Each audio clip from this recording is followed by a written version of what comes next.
Graças a Deus por nosso Senhor Jesus Cristo, que tem nos dado do seu amor, da sua graça, da sua misericórdia, que tem nos feito idôneos para participar da herança dos santos da luz. Meu querido irmão, irmã, para nós é motivo de alegria nós trazermos para o irmão a palavra de Deus, palavra revelada pelo Espírito Santo para os nossos corações, para que nós possamos crescer cada dia mais no amor e na graça do Senhor. Porque sem essa graça salvífica, jamais nós vamos alcançar a vida eterna, alcançar a morada celestial. Hoje nós vamos falar sobre a manifestação da graça da salvação. A graça salvífica de nosso Senhor Jesus Cristo. Nós vamos falar sobre essa graça maravilhosa que se manifestou trazendo salvação. Amém? Nós vamos abrir a nossa Bíblia lá no livro de Tito.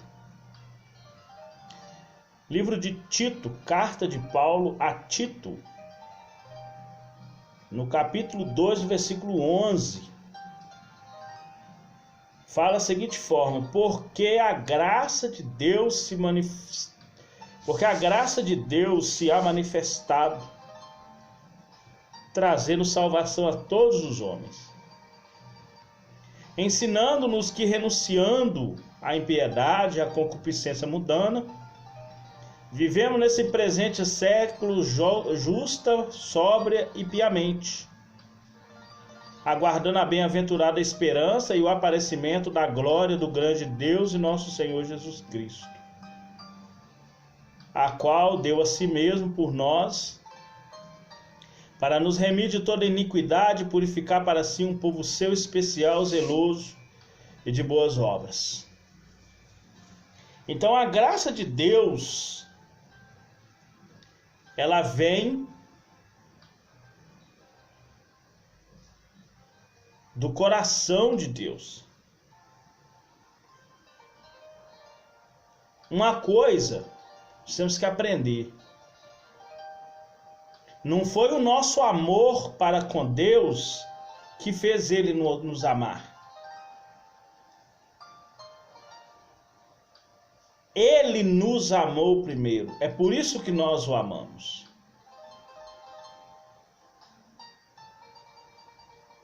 Ele enviou o seu Filho para que por ele nós fomos salvos. Nós não viemos a perecer, mas viver. Então, a graça de Deus, ela está à disposição de todos os homens. Por isso que lá em Timóteo fala que ele não quer que ninguém se perca, mas que antes todos venham conhecer a verdade e se salvar.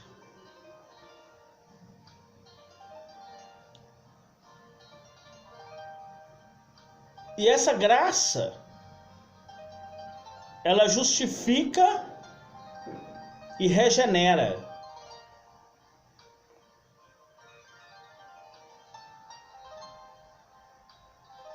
Porque a pessoa, uma vez nascida de novo, ela agora faz parte da família de Deus.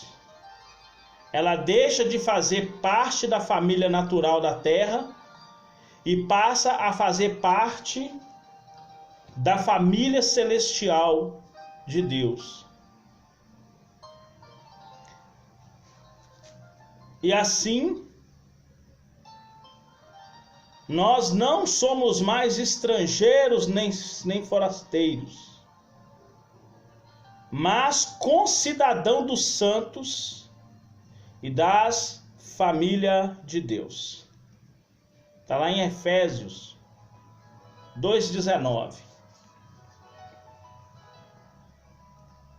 Que se nós antigamente era peregrinos e forasteiros, agora nós não somos mais peregrinos e forasteiros. Somos concidadãos dos céus, pertencentes à família de Deus.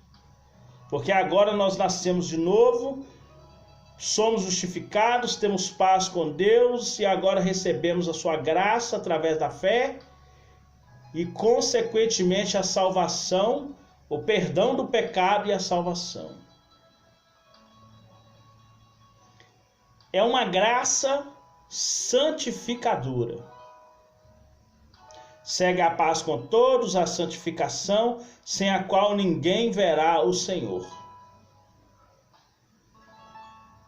Tendo cuidado que ninguém se prive da graça de Deus, porque se a raiz de amargura brotar, vai contaminar ele e as pessoas à volta dele. Então, a graça santificadora. E essa graça só pode ser eficaz na vida do convertido se ele dispuser a negar a si mesmo para ter uma vida de santidade. A falta de santificação anula os efeitos da regeneração e da justificação. É o que eu acabei de falar. Lá em Hebreus 12:14 fala: segue a paz, que é uma semente, né, que o Tiago fala lá em 3,18, que se semeia a paz e colhe a justiça. Essa justiça é a justificação e a regeneração, que pode ser anulada se a pessoa não andar em santidade.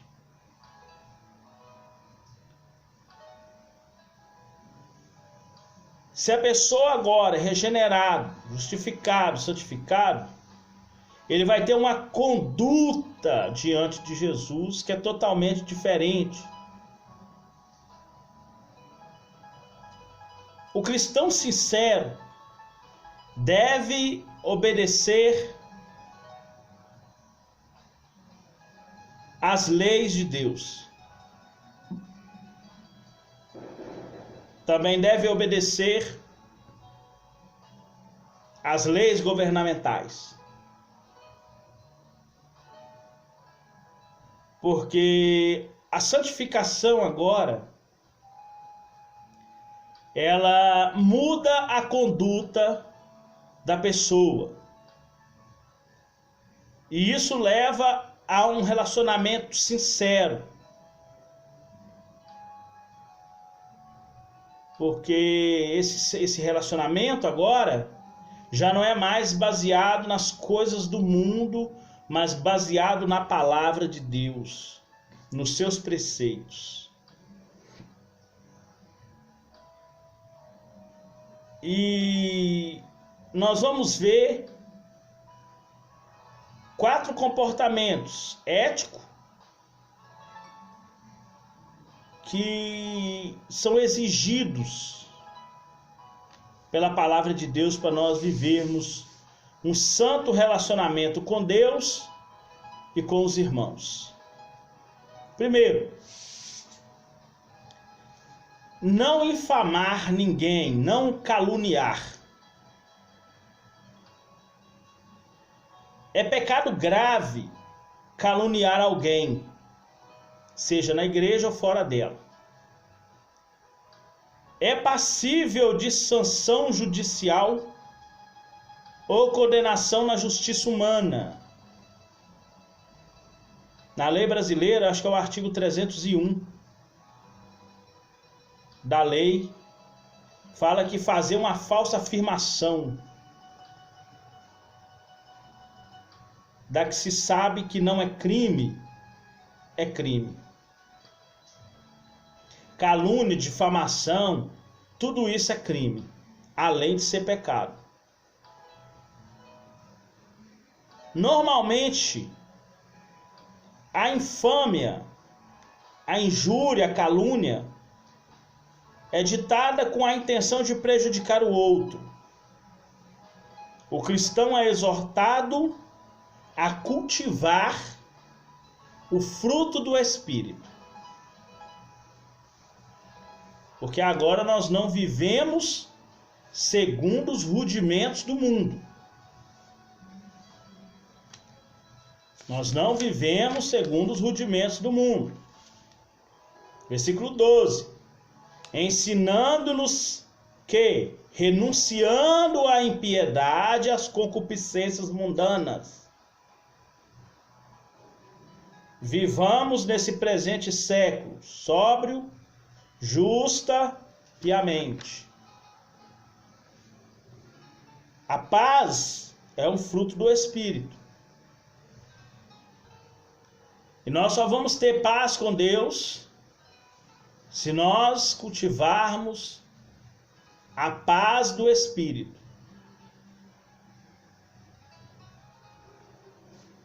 Não ser contencioso. Para quem não sabe o que é contencioso, é o provocador de contendas. Contencioso é o provocador de contendas. E lá no livro de Provérbios, capítulo 6, é o que Deus abomina, o semeador de contendas. Deus abomina esse tipo de gente. Contendas nas igrejas têm gerado resultados prejudiciais. Infelizmente, em algumas reuniões, até mesmo de ministros cristãos, vemos pessoas levantando contendas umas contra as outras, por causa de interesses políticos ou pessoais. E isso não agrada a Deus. Em reunião de pastores, que parece mais uma guerra de torcida organizada, uma guerra de capetas à flor da pele. Os demônios parece que saem tudo das covas e entra nesses bandos de pastor do Satanás.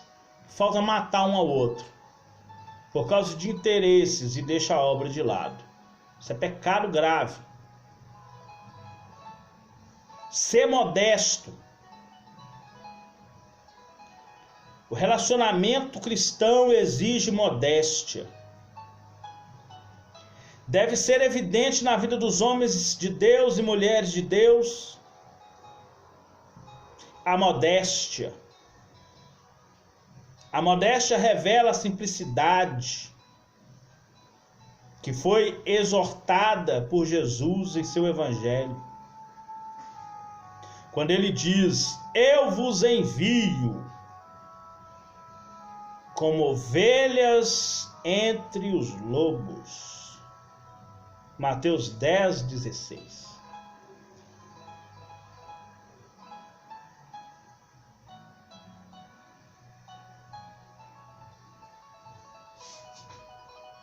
O cristão ele tem que cultivar no relacionamento humano a modéstia. Ser moderado no falar, no agir. Moderado no pensar.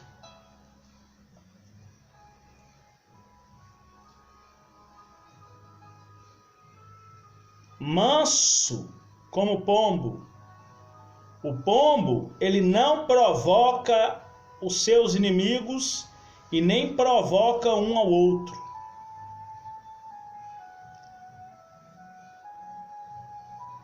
Pombo é uma ave mansa.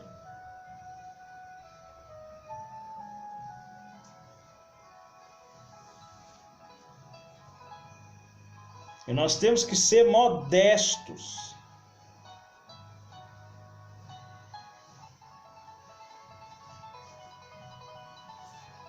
Nas nossas atitudes, no nosso comportamento cristão.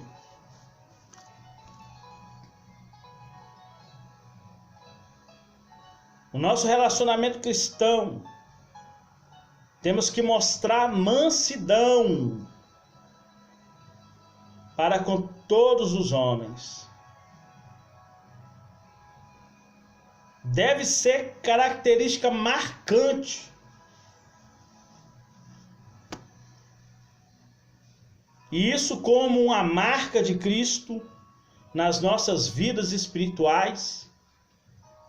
A mansidão. Jesus ele fala: aprende de mim que sou manso e humilde de coração. Humildade é essa que tem que estar enraizada no nosso coração. Conforme diz lá em Filipenses 2,5. Que haja em nós o mesmo sentimento que houve também em Cristo Jesus, que foi manso.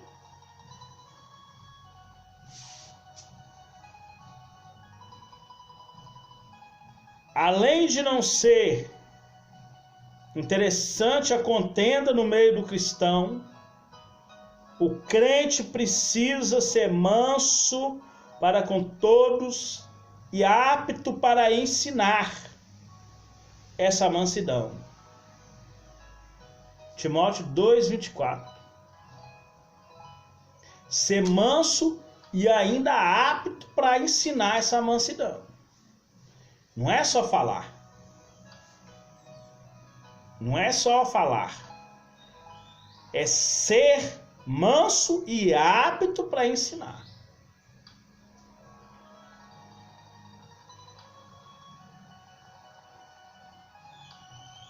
E ainda sofrer por causa dessa mansidão. Para manter essa mansidão. Tudo isso vai nos levar a um relacionamento cristão sadio com os nossos irmãos e para com Deus. O Espírito Santo vai sempre nos capacitar a vivermos esse relacionamento. Lavagem da renovação do Espírito. Vivemos ou vamos viver entregues. Vivíamos entregues ao pecado e longe de Deus.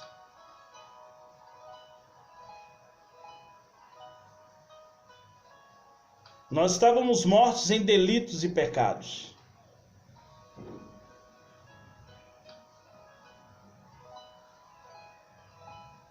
Mas aí agora nós ressuscitamos com Cristo.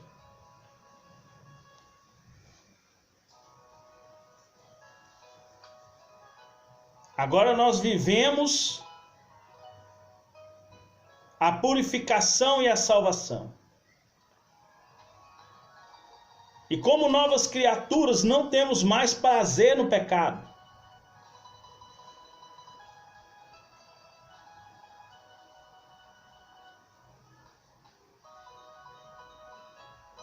E lá no Antigo Testamento, olha como que nós vivíamos. Na insensatez. Viver na insensatez era viver vida plena de loucura, independência, levidade, coerência, que leva muitos à perdição eterna. Na parábola das 10 virgens, Jesus chama a atenção para 5 loucas, ou 5 mulheres que viveram na insensatez, desprovidas, sem nenhum interesse, pela busca da renovação do Espírito. Está lá em Mateus 25, do 1 ao 13. Vivíamos na desobediência, que foi o primeiro pecado cometido pelo ser humano. E é a mãe de todos os outros pecados, inclusive da incredulidade, que é o pior deles. Nós vivíamos extrativo, sem Deus, sem salvação em Cristo. O homem é um perdido como ovelha sem pastor, Mateus 9,36. E é uma situação difícil e desesperadora. Mas o Senhor nos resgatou.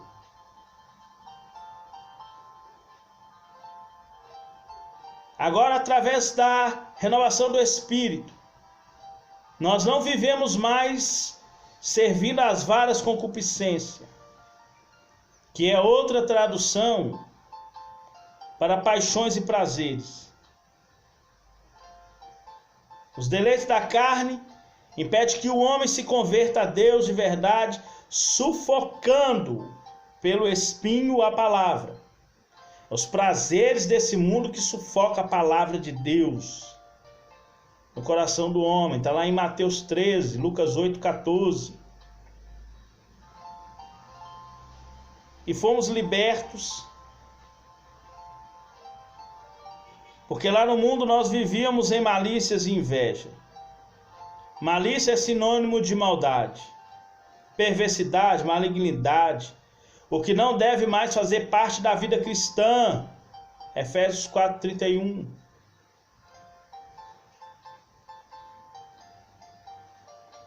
E a inveja é um pecado tão grave que, para Salomão, lá em Provérbios 14:30, ele fala que apodrece até os ossos. E vivíamos odiosos, odiando uns aos outros.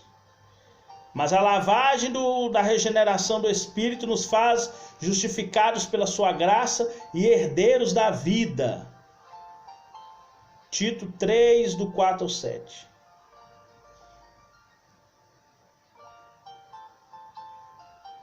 E o apóstolo João ele fala assim: qualquer que aborrece a seu irmão é homicida. E nenhum homicida tem nele a vida eterna. Isso está lá em 1 João 3,15.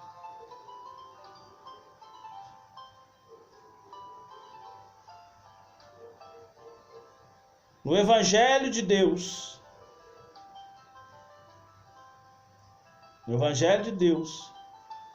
agora Cristo nos regenera da nossa vã maneira de viver.